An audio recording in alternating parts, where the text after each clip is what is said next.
Hello everyone and welcome to another video right here on the YouTube channel. Today I'm going to give a comprehensive wrap of the AFL Trade Talk. The free agency window opens this Friday at 9 a.m.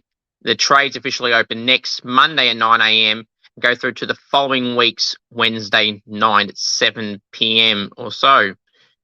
Please remember to subscribe to the channel if you haven't already. Smash the like button and turn on the bell for all notifications. Okay. Now, please subscribe if you haven't already and smash the like button. We'll aim for 20 likes for this video. But a lot of names to talk about on this episode today, and I've got literally a bunch of names. So get your coffees ready, get your drinks ready, or get your biscuits, get your tea ready, whilst you're during tea or during lunch or whatever. It's going to be a big one. We've got names to talk about, including Clayton Oliver, Jade Gresham, Dylan Shield, Xavier Duursma, Chris Burgess, Mabior Chol, Sarah Radicalio, Todd Goldstein, Ben McKay, Tom Clory, Tom Duday, Aaron Naughton, Tim English, James Jordan, Nick Haynes, James Harms. The list goes on and on and on. Paddy Dow. We've got a lot of names. I've got a lot more than the ones I just listed off there. So let's just get right to it. Now, there's one thing I want to mention, that the guy that was linked to leave for Perth, preferably West Coast, Aaron Naughton, last night officially signed an 8-year deal. One of the longest deals of recent memory. Now people go, oh, the buddy one. But I hate deals over 5 years. And this one has really been given 8 years. Aaron Naughton. Good player, average season, pre-agent, but that's what they probably gave him, mate. And that's just ridiculous. He's not worth that. No one is worth 8 years. No one's worth 7, 6. No. No one. And it's just been reported just moments before recording that Tommy Morris said that Sydney and West Coast were interested, but Sydney offered Aaron Naughton, get ready for this one, Aaron Naughton, 10 freaking years at $11 million over the 10 years. Oh, boy. Seriously, some clubs, I do not understand why the hell they're just wasting their whole budget on one player. And he's good, but not that good, and no one is worth that. For Bulldogs, he's signed an 8-year deal. How did Doggies fans, comment down below how you feel about that? I'm not sure I'd be too thrilled about that long length of deal. Now, names that are going or potentially going, let's go through some of them. The next big one to talk about is Clayton Oliver. I mean, this has kind of come out of nowhere. You get mixed reports saying that Melbourne are open to it. Adelaide showing interest in Kilda, Geelong. And that's all true. Sydney, that's all true. They're clubs that are interested in. But the major story about this is that Melbourne haven't denied it still as of this recording. We're at 2 p.m. on a Thursday. It's first reported on Tuesday, and Melbourne haven't come out denying it at all. No club statement, no nothing, which shows this is on. And, you know, you get mixed reports of hearing certain things about his own attitude problem and stuff like that. I mean, we don't definitively know, but Melbourne's not denying any of this. That's the thing you got to take into account. And even if they now do, they've taken so long to do so. Obviously, he's unhappy with his hamstring injury. I'm not going to be speculating, so I'm just going to tell you what we've been hearing properly from actual journalists, that he's had an injury, history of that hamstring that lasted 10 weeks, setback after setback, pushback after the club with the doctor. Saw the argument on TV he had with the doctor. He was really angry at training one day. You hear things like from journos that he's unhappy. He's living with Max Gawn at the moment. He moved out from where he was. He's just getting very frustrated. There's some tension between club and him. But yeah, so this looks like it could be happening. Now, I'm not saying it is happening, definitely, but definitely it'll be talked about for the whole trade period until Melbourne squash it. And they haven't yet, as of this recording. So, quite frankly, it's going to happen that he's going to probably pick a club. Whether he gets to that club is a whole different story. As I said, there's clubs in Kilda, Adelaide and Geelong, and Sydney to a degree, and Essendon have been linked heavily. They're the clubs I think at this moment would make the ideal sense from a cap space, from draft pick point of view. I don't know how it fit Geelong's. He's not in the age demographic. He's only 26. He's not over 30 yet. But, yeah, fit the Swans. They need more midfielders now. Josh Kenny retiring last year. If they want to play Heaney forward, that's a spot there. Parker's getting older. So they got Chad Warner. But then it's like Ollie Florin, Justin McInerney. Obviously, Oliver would be a starting mid there and anywhere. So that's one to watch out on. Clayton Oliver. Will he leave the Demons? Comment down below and how you think this scenario is going, what you think about it, because it's a very talkative topic right now, and fair enough too. All right, we'll move on to some of these guys. I'll give you a bit more detail. Some are just straightforward that they're going to happen, so there's no point like debating it, I suppose. Some I will debate, and some I'll just flat out say where they're going or what's likely to happen. Liam Henry, he's going to St Kilda. It's not worth pick 12. Freo's list boss David Wallace was just on Trade Radio, and they said they rate him highly, but he never once said a number. He said they're just going to talk with the Saints in the next few days and go from there. So he's not worth pick 12. How many times I've said not worth pick 12? He's had a good 6 to 8 weeks in the back end of this year, but that's all. He's not worth pick 12. Simple as that. And not on its own, at least. If it was involved, I'd be annoyed, but there'd have to be bits around it. Now, Ivan Soldo, Adelaide were just on Trade Radio. Chris Davies earlier today. He said if Ivan showed some interest in wanting to leave, they'd be more than happy to have him. He's got a year left on the contract. As I've just recorded this, Sam Edmonds reckons he's got some mail now that he's going to be staying at Richmond. No loss for Port. Jordan Sweet's better than him. Jordan Sweet's not great either. But he's not much of a difference to the ruckman they got or going to get. Ivan Soldo, so that's no big loss there.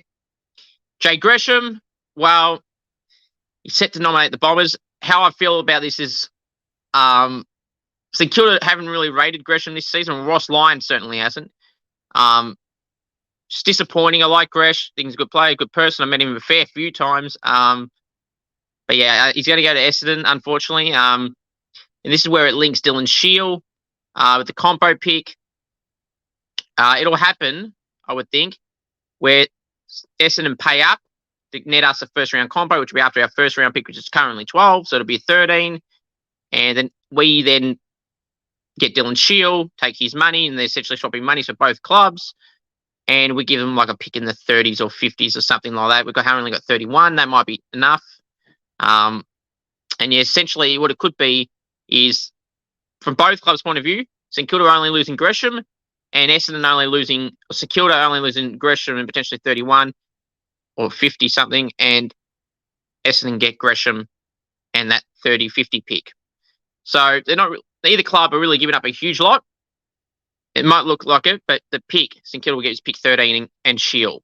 So I think it works out okay for Saints and for Essendon there, and I think should be approved. Geelong got the Jack Bowes rubbish approved, so this has to be approved. Plain and simple.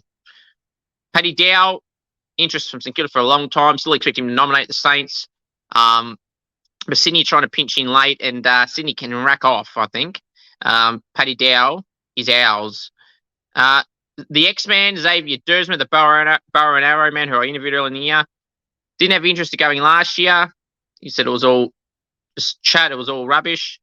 But this year seems like Porter pushing him out a little bit, or open to letting him go, because Chris Davies, again, was on Trade Radio talking about Xavier Duursma, and he basically said if an offer was open for him to go, they would basically, or they at least would hear the offer out. So they're open to letting him go is the point. Who'd be interested in Zave, like a wingman? Clubs that want wingmen. So St Kilda could really show an interest in Zave, former top first-round draft pick. I think, was it Tom Morris, I think, said Essendon might have, Sam Edmonds said that Essendon might have an interest. One of those two said it. I mean, it would fit on the wing, especially if they lose Dylan Shield. Jacob Gziski, he will be going to the Tigers from the Hawks. Matty Flynn is a free agent, has nominated the Eagles from the Giants. Braden Pruce will probably get a new deal now because of that. Nick Caulfield had some interest in Brisbane. That's kind of died down. He may potentially sign a new deal. Hunter Clark, likely to remain at the Saints on a 2-year deal. Jack Billings got 2 years to go. If an offer was there, St Kilda have said they'll let him go. So we'll have to wait and see there. Jordan Sweet, Radigalia, Cirque Thatcher, they're all going to go to the Power. But quite frankly, none of them are worth anything substantial. So Geelong, Essendon, and Bulldogs, you're kidding yourself if you think they're worth first to second round draft picks. They're no good. Port Adelaide, I've said to Port people and everything that these aren't good moves. I understand they need key defenders and there's not many out there. You might as well get Joel Hamling at this rate, who's got interest from the Swans as well, apparently. So, who's a free agent for the Dockers out of contract. But yeah, Radicalia, not worth the first. I mean, Chris Scott, you're just kidding yourself, and so is Geelong. He's worth a pick in the 40s at best. Same for Zerk Thatcher. That's even being generous. Jordan Sweet a pick in the 60s or something. So, not worth it either. So they can just kidding themselves. Mabior Chol, Hawthorn said that he's going to apparently make his mind in the next 24 to 48 hours. So by Friday or Saturday, he's got interest from Hawthorn, North Melbourne, Brisbane, and Adelaide. I would think he'd pick North Melbourne, you would think, because of all the limited options. They've got Larkey and Coleman Jones, and that's it. Structurally and AFL game-wise, it's best for him. But Hawthorn without Kaczynski, who was in and out this year. You've got Mitchell Lewis and not much else on the tour department. So I would think be picking one of those two sides. I don't think picking Brisbane is worth it. You'll just be playing twos there. It's like Tom Fullerton and that are. No point. In goal and Adelaide, the Tex, Darcy Fogarty, and Riley Thilthorpe, they'll play ahead of him. So I don't see a fit there for him either. It would make absolutely no sense whatsoever. So I would assume, really, logically, he'd be picking Hawthorn or North Melbourne. But he's going to do a Brodie Grundy or a Luke Dunstan to pick a club that he was no good at. And speaking of Brodie Grundy, he's going to the Swans, so there's not much more of that there. That will happen. The real question really is what's he going to be worth? Chris Burgess yesterday nominated the contracted key forward at the Suns. Requested trade to the Crows. I would not be letting him go. For some weird reason, the Suns delisted first-year player Brodie McLaughlin, who kicked 51 goals in the twos this year. You know, you got Sam Davies out of contract in his last season next year if he does get a contract. So they're just going to be no child in and let him out. I have some concerns. They had too much depth, and now they may be having no depth. Now you can say, Jed Walter's coming in. Ethan Reed's a ruckman, not a forward. So you got Jed Walter, Ben King, Lukosius, and Casbolt's going to only have 1 year. So then the year after that, you're going to be left with Walter and King, if King's not gone to the Saints by then, and Lukosius. And then there's no one else. So they can't afford to get rid of all three of them. And they've delisted McLaughlin, so they've done that. So Burgess or Chol and Sam Day. And Sam Day looks like he's going to get another year. The way they're talking the Gold Coast about Chol and Burgess, they're looking like they're going to accommodate it. So that makes no sense. And then they delist McLaughlin, which makes it sound even more stupid. So they're going to be left probably with Sam Day and Jed Walter, Ben King, and Lukosius, and Casbolt for the next season. They'd have to bring in another one, you would think. They must have their eyes on somebody. This makes no sense, delisting Brodie McLaughlin. Todd Goldstein obviously nominated the Bombers. That'll get done. Again, that's one of those scenarios I was just saying about like Luke Dunstan and Grundy in the past, picking Melbourne when they should have gone somewhere else. He's another one. I don't understand why he's picked Essendon. He wants to be number one ruck. They'll favour Draper with him. They might play one forward, but Goldie had that issue of Cherry playing at North as a forward when he was in the AFL team. It doesn't work. Goldie's not a forward. He's a ruckman. Collingwood had interest in Goldie, and I think that would have been a logical choice to play Darcy Cameron forward and you piss Cox to the twos. So I don't get that move from Goldie, honestly. Ben McKay, obviously nominating Essendon as a free agent. He'll get there. That could be lodged as early as tomorrow on the Friday. And could be, once North know what their compo is, they'll accept and take it and run. Tyler Brockman, he'll get to the Eagles from the Hawks. That'll be pretty cruisy, you would think, but there was talk from Hawthorn today that could be part of the potential pick one trade. They try and get off West Coast. They could try and pack up pick 3 or whatever they got now to future first, and Tyler Brockman for pick 1 and playing some little stuff around the side. So interesting to see that work. They rate him highly, but they always say that about everyone. Let's be bloody honest. Player said Tom Cleary has a bit of interest. Elsewhere, they're happy to accommodate him to go if Zerk Thatcher and Radic Lee come in, which they will. So in other words, Tom Cleary's on the outer. He's contracted though, so they wouldn't have to get rid of him, and he could stay there if wanted to be, but he would fall even more down the pecking order, even though I think Tom Cleary is better than Zerk Thatcher and Radic Lee, although that's not saying much because those two are completely bang average. Tom Doedee, the Adelaide free agent, who unfortunately is ACL mid-season, will be back next year in the mid-season, has some big offers from Brisbane and Collingwood, and he's chosen the Brisbane Lions. Good move for Tommy. Can play alongside Harris Andrews, Jack Payne, Darcy Gardner. I think he fits like a glove there, and he'll be a welcome addition to the Brisbane Lions. And Chris Fagan, I'm sure we were about to have Tommy Duday on board. James Jordan is nominated the Swans. He'll get there. James Harms. Melbourne have allowed him to show some interest out there, get some interest out there. So they allowed him to go explore his options. Club like Essendon was linked to James Harms last year, so we'll see if the Bombers are looking at him again. As I said, James Jordan will go to the Swans. Jack Perris was delisted by the Saints, a small speed star. Got lightning pace, and that's the thing St Kilda lack, and they got rid of him. He's a rookie, so you could have just kept him for a year. It cost absolutely nothing. They delisted him. Gold Coast apparently showing interest, according to Tom Morris. Jack Vitale was listed by the Saints. Essendon were long linked to him last year as well, so don't be surprised if Essendon look at Jackie Vitale from the Saints as a delisted free agent. And the one I want to end with today is Nick Haynes. Apparently his contract is backloaded big time. Apparently GWS, Tom Morris is just reporting right now as we speak, that GWS are happy to pay some or all of that back-ended contract to let him go. Club like St Kilda clubs on their key defenders. One point I look at Nick Haynes, he's way better than Zerk Thatcher and Radigalia. Like, I don't understand that port from Chris Davies and co. But yeah, Nick Haynes, one to watch, and don't be surprised if he's on the way out at the Giants. He could stay. Don't be shocked if he goes. Thank you for watching this video. Remember to smash the like button if you haven't already. Subscribe as well. We'll greatly appreciate it. To the next video, guys. Take care and go you mighty Saints. And Saints, nail the trade period, Sauce, Shield, Dow, Henry, and potentially Nick Haynes or Lockie Whitfield.